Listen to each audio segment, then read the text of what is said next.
Wabarakatuh. Saya Rene Setiawan dari kelas 11 Akuntansi SMK Yayasan Perguruan Swakarya Selepian. Di sini saya akan menjelaskan bagaimana pencatatan kartu utang. Nah, sebelum melakukan pencatatan harus kita tahu apa itu fungsi kartu utang.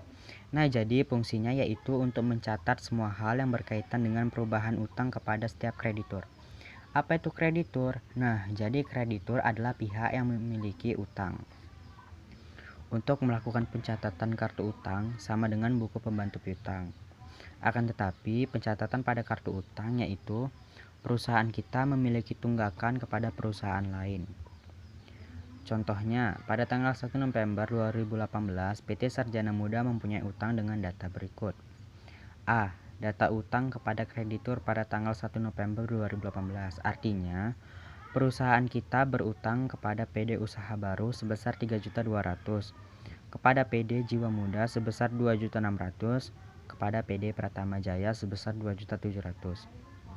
Jumlah atau keseluruhan dari utang perusahaan kita kepada perusahaan tersebut adalah 8.500.000.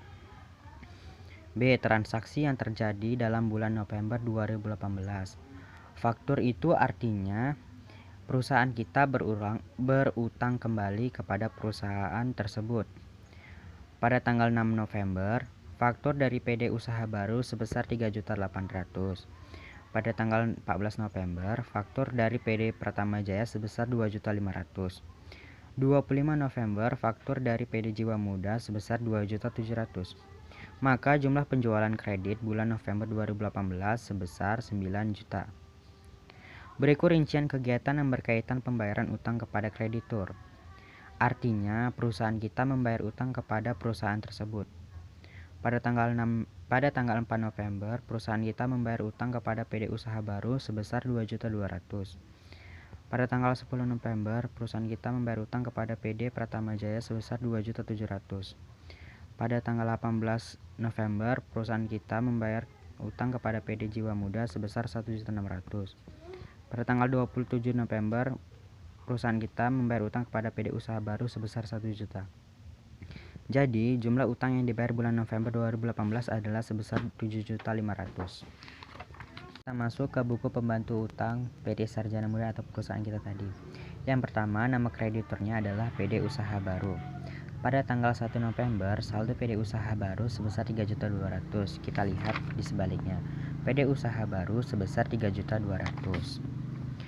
Pada tanggal 4 November, perusahaan kita membayar utang kepada PD Usaha Baru sebesar 2.200.000.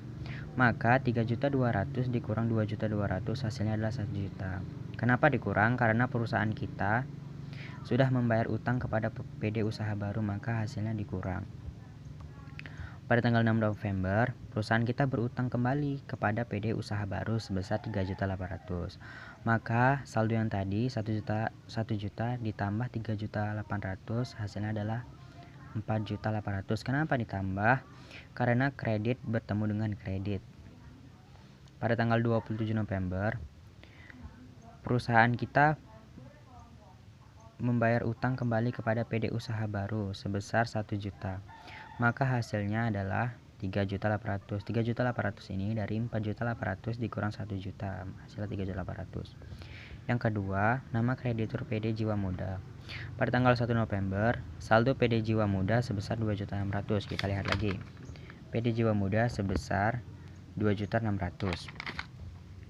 Pada tanggal 18 November, perusahaan kita membayar utang kepada PD Jiwa Muda sebesar 1.600.000. Maka 2.600.000 dikurang 1.600.000 hasilnya adalah 1 juta. Pada tanggal 25 November, perusahaan kita berutang kembali ke PD Jiwa Muda sebesar 2.700.000. Maka 1 juta ditambah 2.700.000 adalah 3.700.000.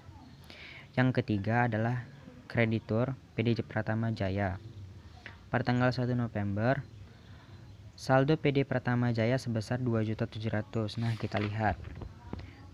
PD Pratama Jaya sebesar 2.700.000. 10 November, perusahaan kita membayar utang kepada perusahaan PD Pratama Jaya sebesar 2.700.000. Maka di kreditnya adalah 0. Kenapa 0?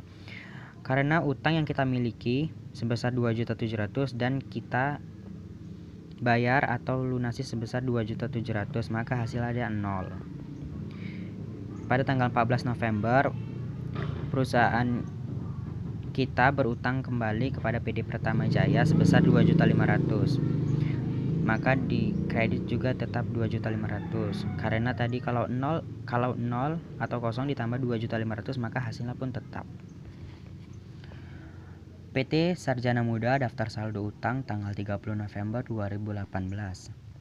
Ini adalah hasil akhir atau transaksi akhir. 1 PD usaha baru, hasil akhirnya 3.800.000. Nah, kita lihat hasil akhirnya atau transaksi akhirnya 3.800.000. Yang kedua, PD Jiwa Muda sebesar 3.700.000. Yang ketiga, PD Pratama Jaya sebesar 2.500.000. Maka jumlahnya adalah sebesar 10 juta rupiah. Berikut penjelasan dari saya. Kurang lebihnya saya mohon maaf. Wabillahi taufiq wal hidayah. Wassalamualaikum warahmatullahi wabarakatuh.